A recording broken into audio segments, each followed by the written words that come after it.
maulan ang panahon, ilang sakit ang kadalasang nararanasan gaya ng leptospirosis.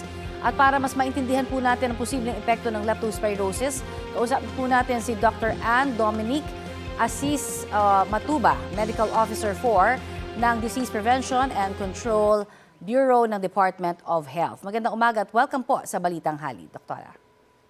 Magandang umaga po, Miss Connie, at sa lahat po ng tagapanood ngayon po. Doktora Matuba, ngayon pong halos tuloy-tuloy ang mga pag-uulan, ano hong mga sakit ba ang dapat nating binabantayan? Maliban po sa leptospirosis, meron po tayong tinatawag na wild diseases. Isa na rin po doon ang mga waterborne diseases o mga sakit na pwedeng makuha mula sa mga kontaminadong tubig at pagkain. Pwede rin po makakuha ng trangkaso o influenza at pwede rin po magkaroon ng dengue. Itong mga sakit na ito ay mga dapat bantayan po lalo na ngayong tag-ulan, lalo na po na bumaha po.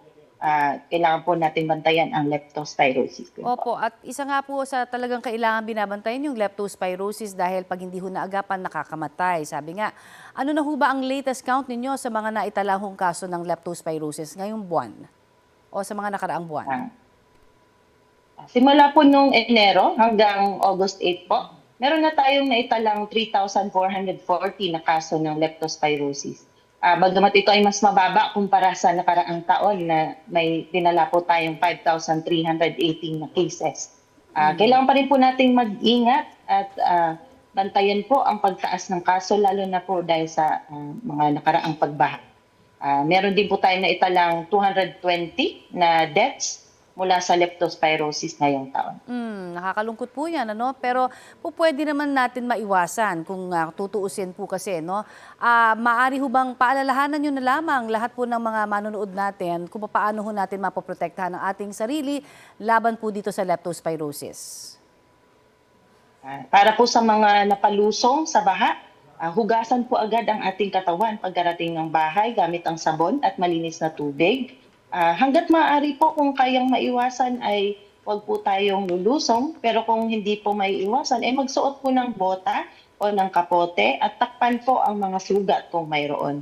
Iwasan din po natin na hayaan ang ating mga anak na lumangoy o maglaro sa baha. At pinakamahalaga po ang pagkonsulta agad sa pinakamalapit na health center o doktor sa loob ng 24 to 48 hours matapos po ma-expose sa baha. Opo, kamusta na ho ang supply ng doxycycline medicine sa ilang mga health centers at hospital natin? Kasi po, may mga nagsasabi na nagkukulang na o wala na silang supply nito. Ang ating mga lokal na pamahalaan ay nagbibigay din po ng libreng antibiotic o doxycycline. Ito po ang tinatawag na prophylaxis o gamot para maiwasan po ang pagkakaroon ng lepto. Ang Department of Health din po ay nagbibigay ng karagdagang supply sa ating mga local health centers, lalo na po ngayong tag-ulan. So, wala hong dapat ikabahala dun sa sinasabing kakulangan sa doxycycline? Punta po sila sa pinakamalapit pong health center po ng kanilang LG. Okay.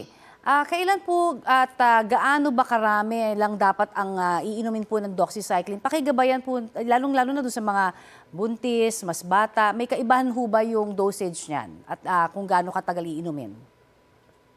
Opo, tama po kayo. Kaya mahalaga po ang pagpapakonsulta kasi hindi po lahat ay pwedeng uminom ng doxycycline. Gaya ng nabanggit, hindi po ito pwede sa mga buntis, nagpapasuso o pati pa sa mga may allergy sa doxycycline. Pero para po sa mga may access po sa gamot na ito, depende po siya sa risk ng exposure po natin sa tubig baha. Kapag wala po tayong sugat at napalusong tayo ng baha, kailangan po uminom ng 2 capsule ng doxycycline sa loob ng 24 to 72 hours o 1 to 3 days po. Kapag meron man po tayong sugat, kailangan uminom po ng 2 capsule kada araw sa loob ng 3 hanggang 5 araw.